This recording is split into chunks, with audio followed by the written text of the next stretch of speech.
I'llBeHonest.com. I grew up in an Irish Catholic family, very nominal. I mean, I probably went to,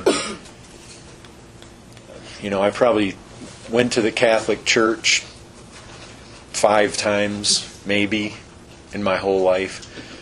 And but if you had asked me, I carried a cross around wherever I went that said, "I'm a Catholic, call a priest."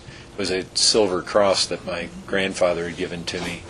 And I'm sure when I was out here, I had it wherever I actually rode motorcycles out here from Michigan. I worked up in the mountains near Kremling. You guys all probably know where that is. I planted trees up there in areas that had been forested. And part of the time, actually, when we were done, Buddy and I, when we were done working up there, we came and we stayed here in Denver for a while. But, I guess I bring that up. That was in 1986. That was pretty typical. I turned 21 that year. That was pretty typical of my life. I mean, basically the way I tell people, I lived the beer commercial kind of life. I mean, basically I lived to have fun. I lived for pleasure, and so I went down every road and every avenue, every path that basically led to that.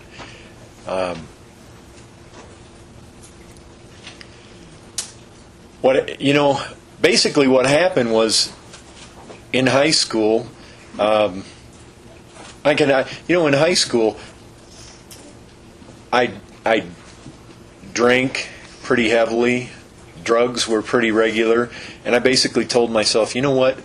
When I get into college, I'm going to quit this. And then I got into college, and it only got worse. And then I told myself, you know what? When I get out of college, then I'm going to quit this.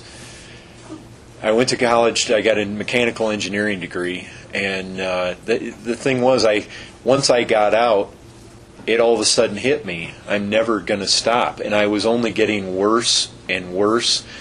And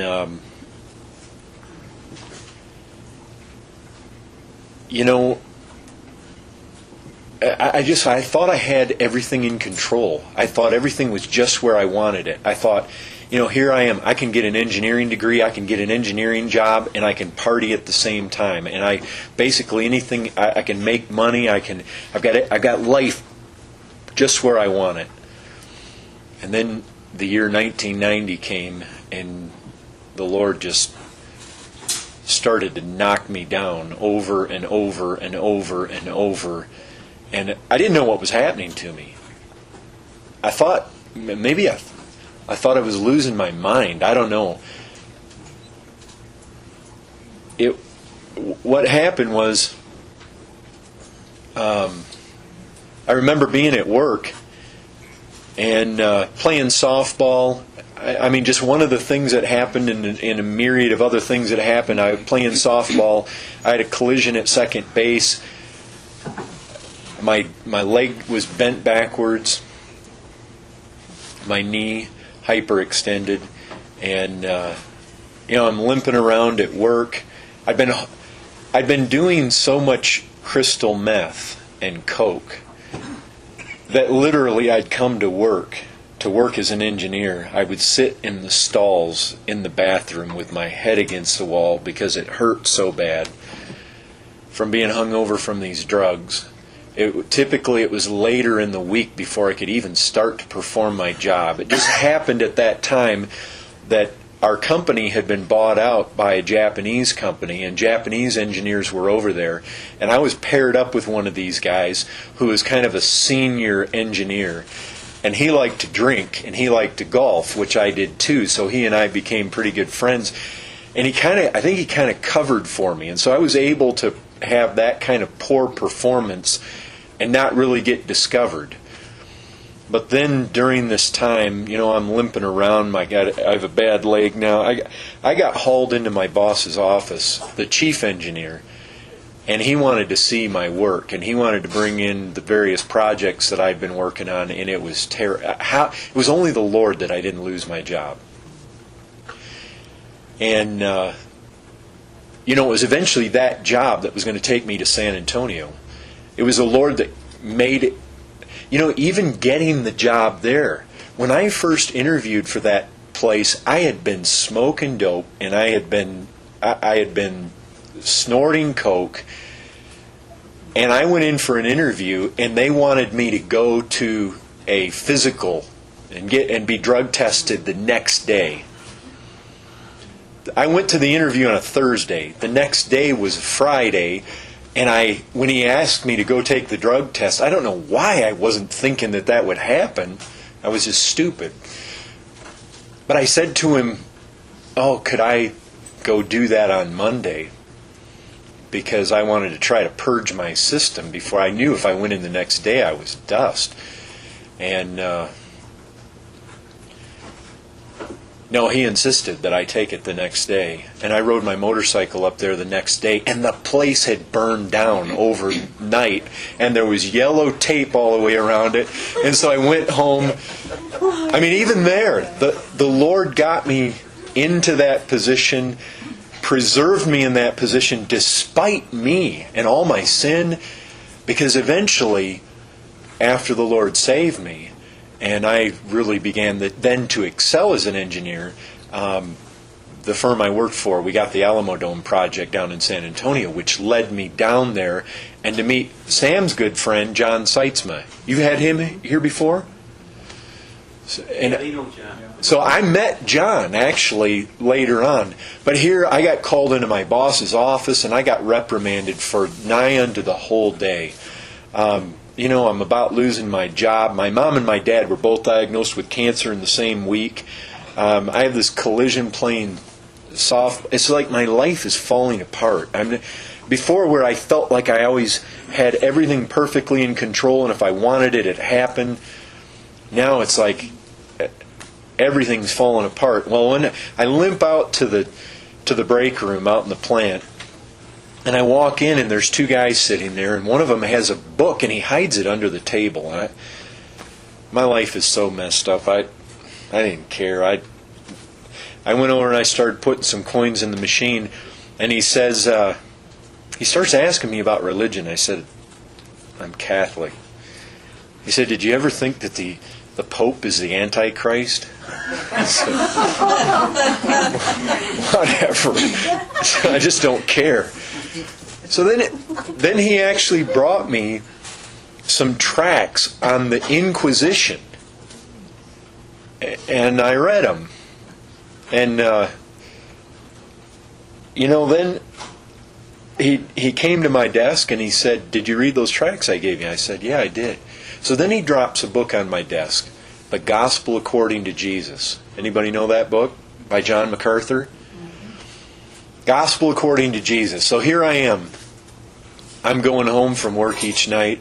I'm stopping by the beer store. I'm picking up 2 40-ouncers. I'm going to my apartment, and with a beer in one hand and that book in the other hand, I'm trying to drink myself into oblivion, but I could not put that book down. And as I kept, literally one night as I'm reading that book, it was like a freight train of conviction rolled over me. The Spirit of God did. I came under such conviction. I, for the first time, began, you know how it says there in John 16, the Spirit convicts of sin and righteousness and judgment. And I saw my sin. I saw I had no righteousness, and I saw I deserved God's judgment. And but I'll tell you this, that book is all about repentance. That book is about the nature of true salvation. It's about following Christ, and that it costs you everything. And there was that text, what will it profit a man if he gains the whole world and loses his soul? I came under conviction, and somebody might have thought, well, I'd be saved right away, but it didn't happen that way. I had about 30 friends, and we were tight. We did everything together. We partied together, we played sports together, we hunted together, we gambled together. I was tight with these guys, and and basically my reputation was as a crazy man. Crazy on a motorcycle, just crazy in life. And I came under this conviction, but at the same time, it was like the devil's whispering in one ear, this is who you are. This is what your life is all about. You can't give that up. Because I knew, not only did I know that text there that said, what does it profit a man? I knew there was a text there because MacArthur was bringing it out in his book. Unless you forsake all that you have, you cannot be my disciple. You guys know where that's found? It comes out of Luke 14:33. And those texts, it's like in one ear I'm hearing those. What does it profit a man unless you forsake all that you have? But over here, you can't give up this lifestyle. You can't give this up. This is who you are. And for the better part of 3 months, it was in that misery. I kept trying to drink myself into oblivion, but I could not put that book down. And eventually, seeing that MacArthur had written the book, I got on MacArthur's tape lending library. And so now I'm listening to his tapes. I bought myself a Bible. I'm reading that. I went through the New Testament in about 2 weeks. I'll tell you, the New Testament, I saw judgment and condemnation on every single page of that New Testament. It all... Oops. Pastors aren't supposed to do that, right? So there was that wrestling. You know, I remember I went down to of all things, I went down to the Indianapolis 500, and I got drunk with my friends, and I'm coming out of that thing, and there's like 100,000 people walking across this muddy field to get out of that place, and there in the mud there's a track. And my friends they all went to the bar and that night, and I just wandered the streets. I didn't know what was happening to me. I found myself kind of praying, but then I didn't even know who I was praying to. I didn't know what was happening to me. That was on Memorial Day weekend. By the 4th of July, I'm still doing. I went with my buddies to the beach, and again started drinking. The emptiness inside was so deep. It was just so deep. I can't. I was at the end. I drove home about 3 p.m. My friends all stayed there. 40 miles back to Kalamazoo to my apartment, and I went in and I went over and I turned on the stereo. A MacArthur message on Isaiah 6 on the holiness of God was playing, and I just went and I fell on the floor, and somewhere in the middle of that night, I woke up and I was just trembling from head to foot, and I don't know if it was even audible or whether it was just something I said inside, but basically 3 words, and I was at the end, and it was just, Lord, help me. And if you guys sing And Can It Be, do you sing that? Wesley song? You don't know what We just got over 1,000 times. And can it be? Anyways, there's a stanza in there that says that the chains fell off, the dungeon filled with light. I mean, when I don't know if I physically saw light or if it was just inside, but I mean, when I cried to the Lord, right then, something happened to me. I mean, I was born again. That's what happened. Suddenly, now, I mean, as the days went forth from there, my hunger for the Word of God was insatiable. I used to speed everywhere. I had a turbocharged car. I had a GSX-R 750 motorcycle. Everything had radar detectors on them, and I drove fast. And I ran from police. Now I'm under conviction. And this is back when the speed limit was still 55. This is killing me. I mean, I had a reputation. When I went to work, nobody passed me. And now everybody's passing me. But I knew this is what the Lord wanted. And I mean, I was suddenly being overwhelmed by joy. And I wasn't raised under good teaching. I didn't have anybody mentoring me. It was this book. It was MacArthur's messages. And I knew something had happened to me, but I wasn't totally sure what had happened. I knew Christ did it, and I knew I was experiencing joy unspeakable. I mean, I remember coming out of the bathroom in the morning and just falling on my face and being so overwhelmed by joy. And I had this high school buddy.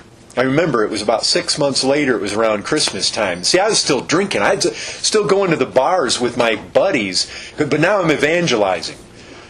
And there I am. It's Christmas time, and my buddy's home from school. He was at that time getting his master's degree in theology. He later went on to get his doctorate. He's now a Jesuit priest at Notre Dame. Or he may be in Italy now, but he was there at a time. But here he is. Here's this guy I went to high school with. He's this master's theology student up there at Calvin College or Hope College, somewhere there in Michigan. And so here I am, been saved 6 months, never trained in the Scriptures at all. And then here's this Catholic guy who's on his way to becoming a Jesuit. And I'm telling him things about what's happening. He's just getting irate because he's the theologian. Who am I? In fact, he said that to me. Conway, who are you to tell me anything? He said, you can't even tell me what Christ's first miracle was. Oh, I hung my head. I said, you're right, Dave, I can't. I went home that night and I found out what Christ's first miracle was. I said, David, all I can tell you is you know how I was, and I am totally different now. I didn't know what had happened, but I knew Christ had did it. And it just sent him into a rage. It was like, how do you even answer that, even though you're a theologian? And it wasn't till one day, everybody there where I worked, they always knew me as a crazy guy. Well, as I was coming out of the drafting department one day, I heard one of the guys whisper across the aisle, hey, what happened to him? And as I'm going out of the drafting department back into the engineering department, I'm just at the door, I hear the other guy say, I'll tell you what happened to him. God saved him. And it stopped me in my tracks, and I thought, whoa, that's what happened to me. That night, and it just hit me. You know, I'd been reading MacArthur's book, and it all came back, and it was that night I can remember standing out under the moonlit sky and just rejoicing. It hit me, Lord, there is rejoicing in heaven over me. And so that happened in 1990. Then in a nutshell, that's basically how God saved me. Amen, brother.